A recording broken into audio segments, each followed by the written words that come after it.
Hey there, I'm Dina, and buckle up because you're in for a wild ride through my life. I'm dealing with a classic mother-in-law drama that seems to be a universal experience. It's like a rite of passage, right? But let me tell you, I wasn't prepared for just how many entitled mother-in-laws are out there.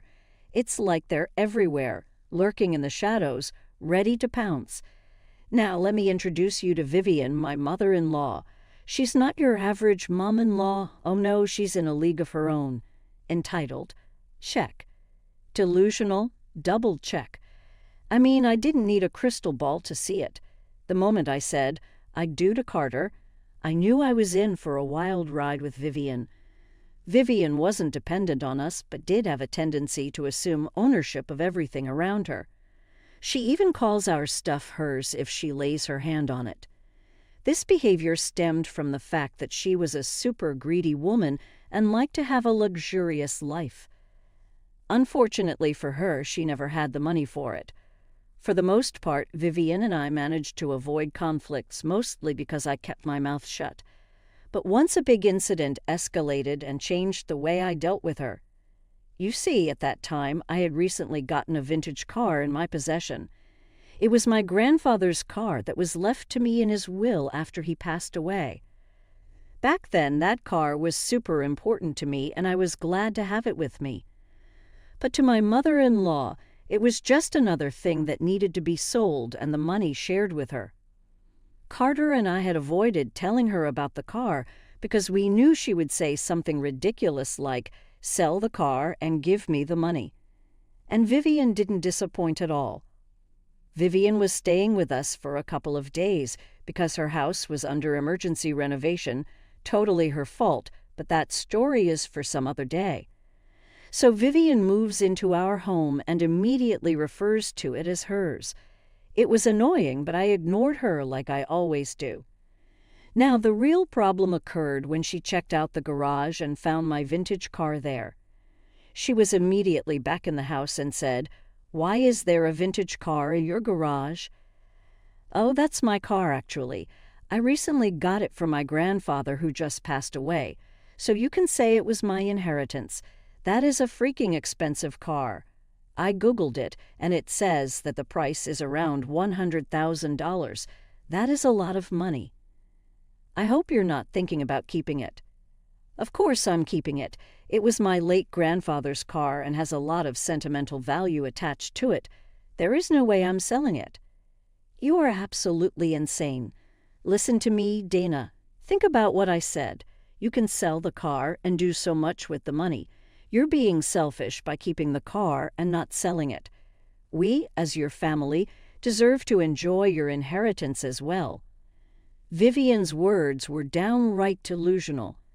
First of all, what I did with my private property wasn't her business. Secondly, I wasn't obligated to share my assets with her. What the hell was wrong with her? I really didn't know how to respond to her, so I left her be and hoped that she wouldn't bring up this topic again. Well, I was wrong. She was super persistent and kept bringing it up. That night, when we were quietly enjoying our dinner, Vivian brought up the topic of selling my car again. She suddenly said, "So, have you thought about what I said? Did you make the decision to sell your car?" "For the last freaking time, Vivian, I'm not selling my car. That is just not possible." "This is completely unacceptable, Dina. You cannot simply have a car that costs so much. You are not a millionaire. Your Honda is good enough for you. You need to think about your family and sell the car and split the money. That way, everyone will get to enjoy it. You cannot dictate what I do with my car, Vivian. That is totally up to me. I don't mind having the car sit in my garage. It is a sentimental car, and I always wanted to inherit it. I am not selling it to anyone." "Carter, you need to tell your wife that she should sell the car. She can't just have an expensive car sitting around when we can have the money." Vivian had expected Carter to take her side. I can see why she would think that. Carter had a hard time saying no to her or setting proper boundaries, but he had been learning and getting better. So imagine Vivian's shock when Carter said, Mom, it is her car, so she will decide what to do with it. You already heard her. The car has a lot of sentimental value. If she doesn't want to sell it, we are no one to force her. But Carter, it's just so much money.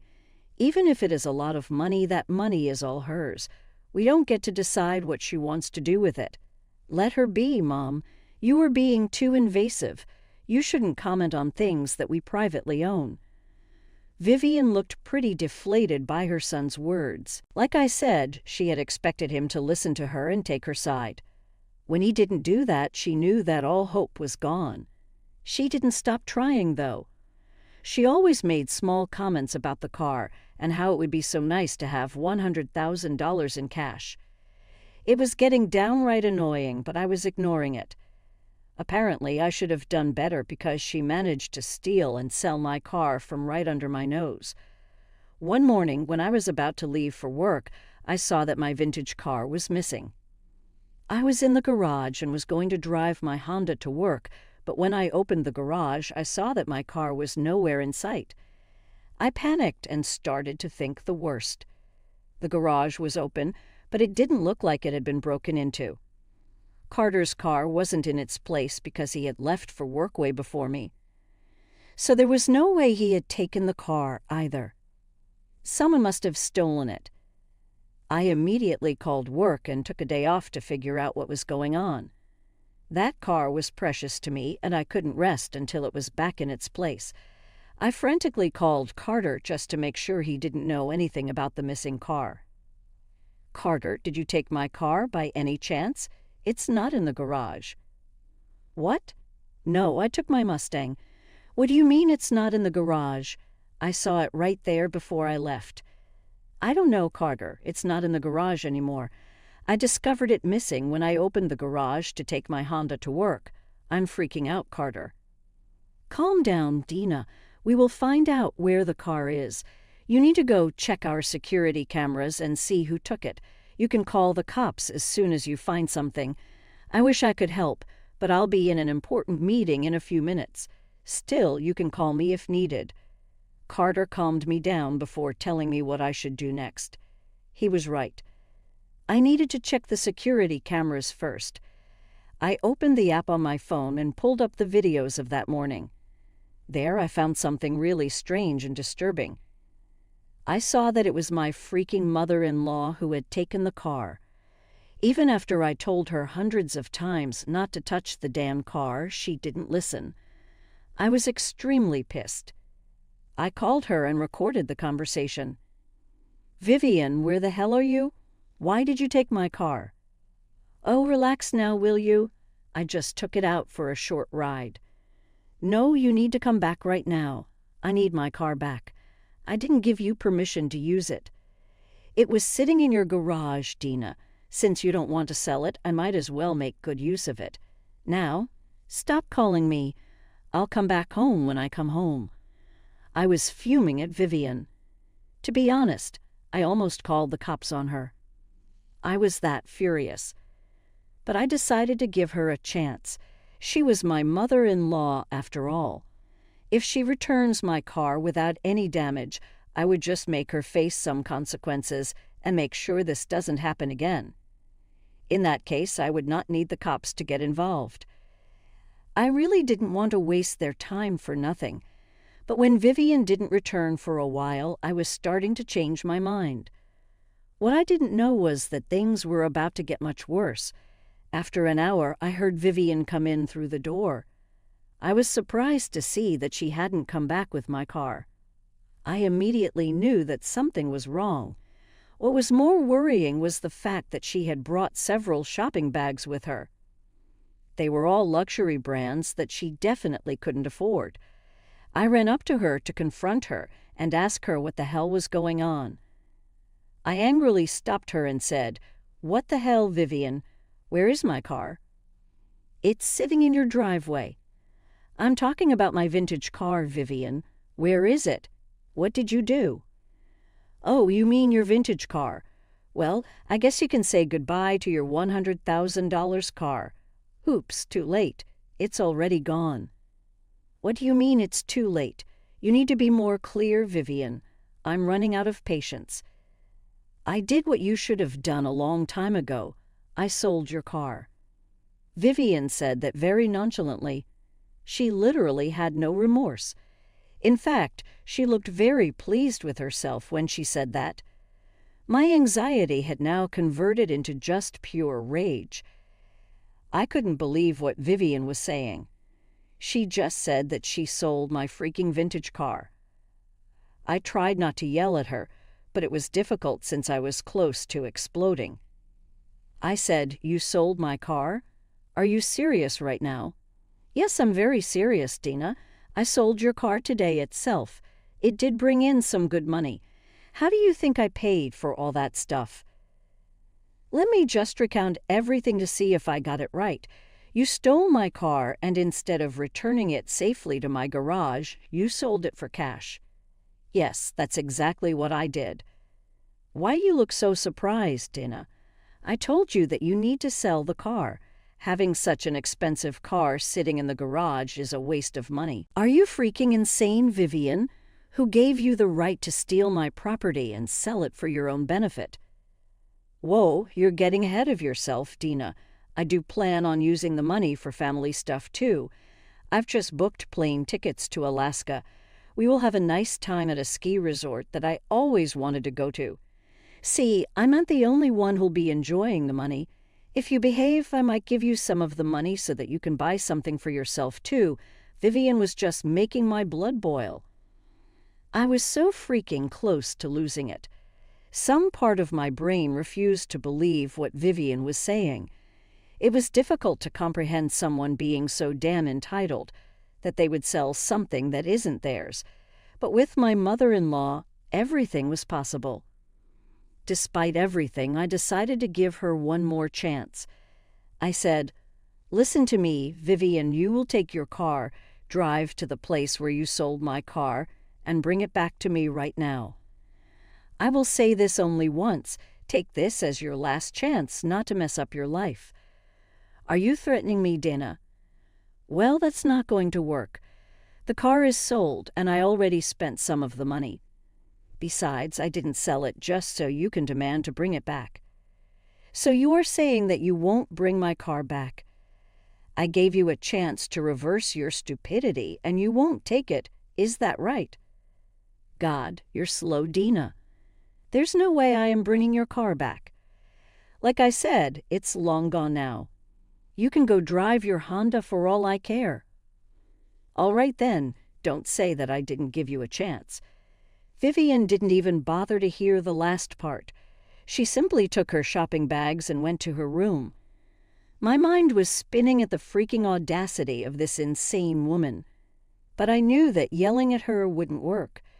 I needed to act fast if I wanted to get my car back. So I did what any sane person would do. I called the cops and told them what happened. The cops were at my house in 15 minutes. By that time, I went and fetched the papers that said the car belonged to me. I welcomed the cops inside and showed them all the proof. I also showed them the security footage of my mother-in-law driving away with my car and not returning it. They saw it all and decided to call Vivian. She came downstairs looking annoyed but froze when she saw the cops waiting. She then sweetly said, "Good afternoon, officers. What brings you to my home? Is my daughter-in-law in some sort of trouble?" "Mom, your daughter-in-law is pressing charges against you for stealing and selling her car illegally." "Oh no, there must be some mistake, officers. As you can see, her car is sitting right in the garage. She's just being mean by calling you here."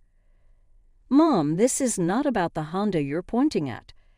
We're talking about the vintage car that you sold today. There is no vintage car in my house, officers. This might be some sort of misunderstanding. We are not that rich to own a vintage car, Momum. We literally have paperwork and video evidence of everything, plus there is insurance involved. There is no use lying to us." When the officers made it clear that her lies wouldn't work, Vivian changed tactics. She came up with a different sort of lie. Honestly, it was quite amusing to see her invent some crazy stories to cover up her crime. She looked a little embarrassed and said, "Oh, that one officer's." I might have gotten confused. Yes, she used to own a car like that, but she asked me to sell it. So that's what I did today. Why the hell are you lying to the officers, Vivian? I never gave you permission to even drive the car, let alone steal it, Dana. What the hell? You can't just change your mind like that. Are you doing this to trap me? That is so wicked. Officers, you must understand that Dina is trying to trap me. I swear she gave me permission to sell it. Oh, really, Vivian? So how do you explain your phone call where I clearly said that you need to bring my car home and I don't want you driving or touching it? What phone call, Dina? You're just talking nonsense. I simply pulled out my phone and played the call recording where I was telling Vivian to come home and leave my car alone. It also had proof that I didn't give her permission to use the car, and I wanted the car home, not sold off to some illegal business. The officers listened to the voice recording and were very annoyed. They gave Vivian the most "don't mess with us" look and said, "Are you going to come up with more lies, or is that it?" Well, I can explain. Just hear me out. You don't need to do that anymore, Momum. You can talk at the police station now. You're under arrest for the theft of your daughter-in-law's car. Vivian looked really afraid. She was gulping hard and started to have tears in her eyes. She tried to come up with more lies, but the officers cuffed her without listening. She should have shut up, but her anxiety didn't let her. Instead, she decided to ask me for help. Yes, she literally changed her demeanor within a few minutes. She went from being confident to a scared animal begging for help. She turned to me and said, "Dina, you can't let this happen. You can't make your own mother-in-law get arrested. Think of what people will say." I don't care what people will say, Vivian. You committed a crime and need to be arrested, and I will do anything to get my car back. It's just a car, Dina. There's no reason to get me arrested for that. We can talk and work this out. Trust me, you don't want your mother-in-law getting arrested. We're family. You sure didn't care about my family when you sold my car. You literally sold a piece of my family's history. You don't get to play the family card. Now Vivian was already in tears and kept begging me to let it go. She was delusional and thought that I was going to let her get away with her horrendous behavior. She tried pleading with me up until she was taken to the cop car. But before she got in, she shouted at me, "This is not the end, Dina. I will get my son involved. He will put you back in your place." Well, good luck with that, Vivian. I'm sure your son will do what is right. You worry about getting out of jail. I said goodbye to my car, but you will say hello to a lawsuit. You will get nothing. My son will protect me. He will come to rescue me and kick you out of the house. Well, her son did go to the police station, but not to rescue her. When Carter called me and asked what was going on, I told him to meet me at the police station. I needed to go physically file a case, so it would be better for me to meet him there. Plus, I wanted to see Vivian's face when Carter made his assessment of the situation. Carter and I met and went straight to Vivian. She saw him and started to cry. She said, "Carter, look what your wife has done. She hates me so much that she put me in jail. I cannot be here, Carter. You need to do something. Dina, what's going on? Why did you put Mom in jail? Hey, Vivian, want to explain to your son what you did with my car?" Vivian was now suddenly very quiet. She was thinking of an explanation that would make her look less bad. Unfortunately for her, she couldn't come up with anything. She remained quiet with her head down. Carter said, "Mom, say something." "Why are you quiet?" "What will she say, Carter?" "She stole and sold my car to someone. Then she came home with shopping bags and informed me that she has booked us a vacation in freaking Alaska." Wait, what, Mom? What the hell did you do? Oh, there was more, Carter. The cops got a name out of her. They contacted the man and he said that the car had been damaged a little after delivery. So this will be a big lawsuit. I can already see $1 million. Oh my God, Mom, what have you done? I told you to stay the hell away from Dina's car. Why can't you just listen for once? Carter never talked to his mother in this tone. Vivian was surprised and did not like this at all. She was now crying and trying to make him feel bad for her. But I knew that Carter wouldn't save her this time. He knew where to draw the line. Vivian still tried and said, "Son, you need to get me out of here. I can't be in this place. You have to convince Dina to drop the case. I cannot afford the lawsuit, you know that." Why the hell would I do that, Mom? You are the one who committed a crime by doing something so utterly stupid. If you don't help me, my life will be ruined. I'll be broke and still need to serve in jail. You should have thought about that before committing a crime. I will support Dina and what she is doing. This time you have taken things too far. I cannot forgive this, Mom. You are on your own. Vivian kept begging us to help and change her mind. Yes, she went back to begging me for forgiveness as well, not that I was going to listen to her. Carter was extremely pissed and decided to leave the police station with me. He was really apologetic about his mom's actions and said that he would never forgive her for this. He actually encouraged me to pursue my case and get my car back. I did eventually get my car back, took a while. The car was in a small accident with the buyer and it got badly dented. With vintage cars, repair costs can skyrocket. All these, along with lawyer fees and all, Vivian did end up paying $1 million for the lawsuit. She was forced to sell her own childhood home and take on debts as well. It was a horrible situation for her, but she didn't have our sympathy. Carter made it clear to her that we didn't want her around anymore. He also said that she better not expect to hear from us for a long time. That got her crying and throwing a tantrum again. Word of her arrest and the lawsuit spread like wildfire.